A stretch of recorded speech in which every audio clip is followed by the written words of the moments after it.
На Украине с особым почтением относятся к европейским журналистам, ведь они всегда говорят только правду. Что же касается российских журналистов, они всегда лгут, ведь они агенты Путина. Я встретилась специально для украинцев с французским журналистом Лораном Браярдом, который рассказал о своем видении ситуации на Донбассе. Bonjour Laurent. Bonjour. Enchantée de vous connaître. J'ai quelques questions pour vous. Nous commençons. Pourquoi vous décidez d'arriver à Donetsk? Alors j'ai décidé d'arriver à Donetsk et d'y rester un long moment parce que quand le Maïdan a commencé, j'ai compris qu'il se passait quelque chose de très important en Ukraine et en Europe. Ensuite on m'a invité à venir ici au mois de mai et donc quand je suis arrivé ça a été un choc qui m'a décidé à venir ici pour travailler et pour réinformer les Français parce que les Français sont désinformés sur ce qui se passe ici dans le Donbass. On dit que les pays européens sont les plus démocratiques et libres. Pourquoi vous ne travaillez pas en Europe? C'est une question qui, en fait, on ne me pose pas souvent, mais en fait, finalement, qui revient souvent chez les Français. En France et en Europe, dire que ce sont les pays les plus démocratiques, je pense que c'est faux. Et depuis longtemps. Et en plus, si vous écrivez quelque chose qui n'est pas dans le sens du pouvoir, de l'Union européenne, des partis européistes, eh bien vous ne pouvez pas trouver de travail, c'est impossible. Ce n'est pas une répression. C'est une répression passive. On vous empêche de travailler. Et on dit, il y a un dicton en France qui dit que le journaliste qui est au chômage, le journaliste qui n'a pas de travail, c'est le seul vrai journaliste. Voilà. Que disent les médias en France et en Europe concernant la situation en Ukraine? Une montagne d'aberrations. En Europe, c'est toujours l'histoire de l'agression de la Russie de l'Ukraine. La Russie aurait manipulé l'Ukraine, la Russie voudrait du mal à l'Ukraine, la Russie veut envahir l'Ukraine, la Russie serait dans un impérialisme agressif, la Russie serait dans un expansionnisme et menacerait l'Europe. Même des gens qui pensent que la Russie pourrait attaquer l'Europe. Et moi, il y a même des fous qui disent qu'il va falloir se défendre contre la Russie. Donc ils parlent même de guerre contre la Russie. Donc ça c'est assez incroyable. Et ils disent aussi que l'armée russe est ici et que c'est elle qui mène cette guerre. Alors qu'en fait, moi je suis ici, je suis avec vous, je suis venu au mois de mai, je suis bombardé avec vous. Bon, certes, j'habite dans un quartier tranquille, à la limite des endroits où ils bombardent tous les jours, mais j'entends les bombes tomber. Je vois les morts, je suis allé près de l'aéroport, je sais que tout ça, toute cette propagande est fausse. C'est un grand mensonge, énorme. Et c'est un mensonge qui ne fait pas honneur ni à la France, ni à l'Europe, ni à ses gouvernants. Les raisons sont assez obscures. Enfin, le grand jeu international, je pense qu'on est dans une seconde guerre froide entre les États-Unis d'un côté, avec leurs alliés européens, et la Russie, ainsi que ses alliés. Que pensez-vous des causes et des origines du conflit et de la guerre? Je viens un peu d'en parler. Je pense que les causes, alors elles sont multiples, elles sont historiques.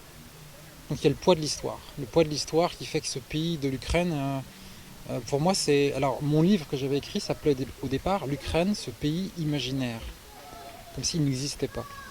Il y a une grosse quantité de gens qui sont de langue maternelle, énorme quantité comme ici, de langue maternelle russe, donc ils sont russes, et il y a à l'ouest de l'Ukraine, comme en Galicie, évidemment des Ukrainiens, d'ailleurs qu'on appelle Ukrainiens depuis très peu de temps. Autrefois c'était les petits Russiens, les grands Russiens au nord, donc les Russes, etc., et les petits Russiens.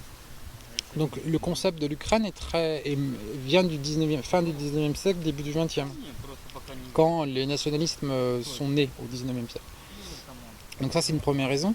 La deuxième raison c'est le grand jeu international, donc la lutte pour l'hégémonie mondiale entre les Américains et tous ceux qui peuvent se mettre en travers de leur route. Et la Russie a été, et maintenant je pense, le pays qui leur pose le plus de problèmes pour atteindre cette hégémonie.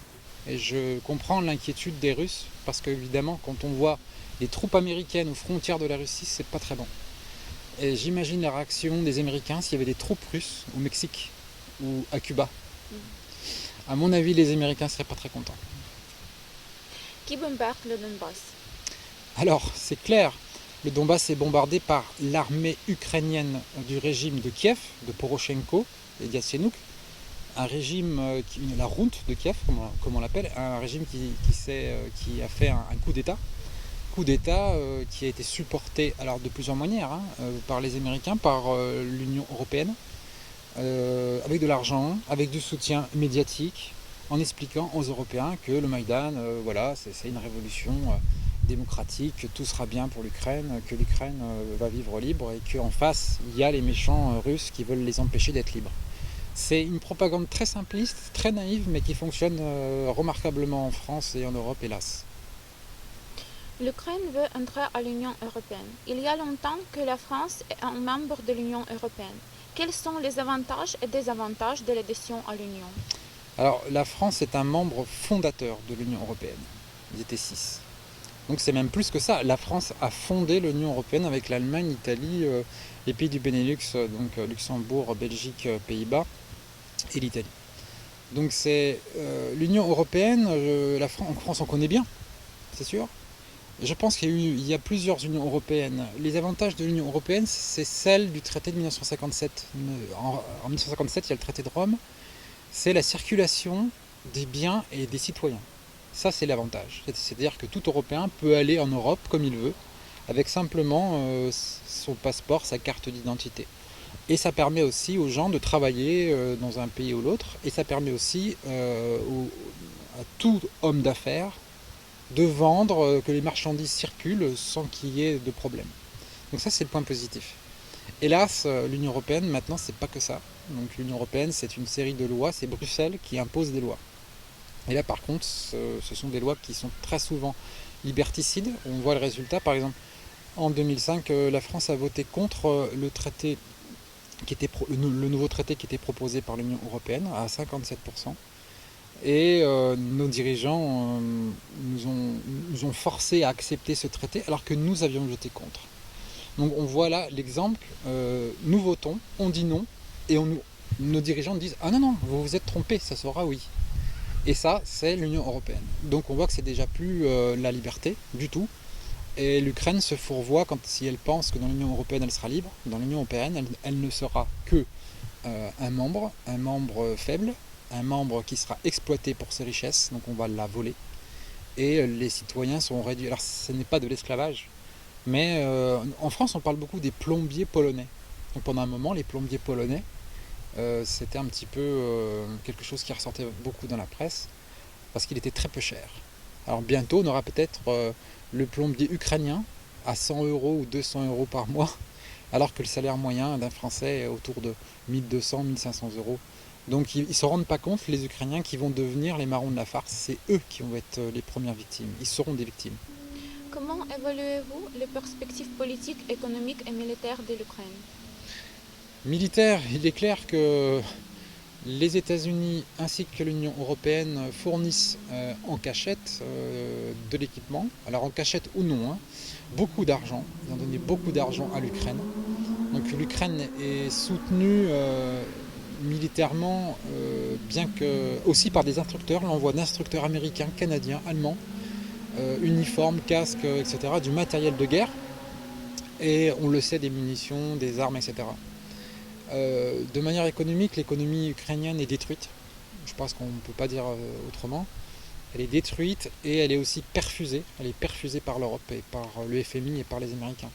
Donc c'est un pays qui est déjà dépendant à la fois des Américains et de l'Union européenne. Et quand un pays est dépendant, il est facile de l'étrangler et de le contrôler et d'en faire ce qu'on veut.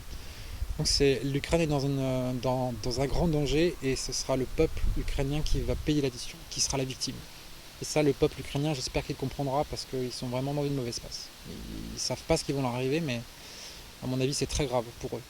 Ce sera plus grave que pour ce qui arrive ici dans le Donbass. Certes, ici les gens meurent, mais les Ukrainiens qui resteront sous la houlette de ces oligarques et derrière de l'Union européenne, tout ça, sont vraiment, vraiment à plaindre.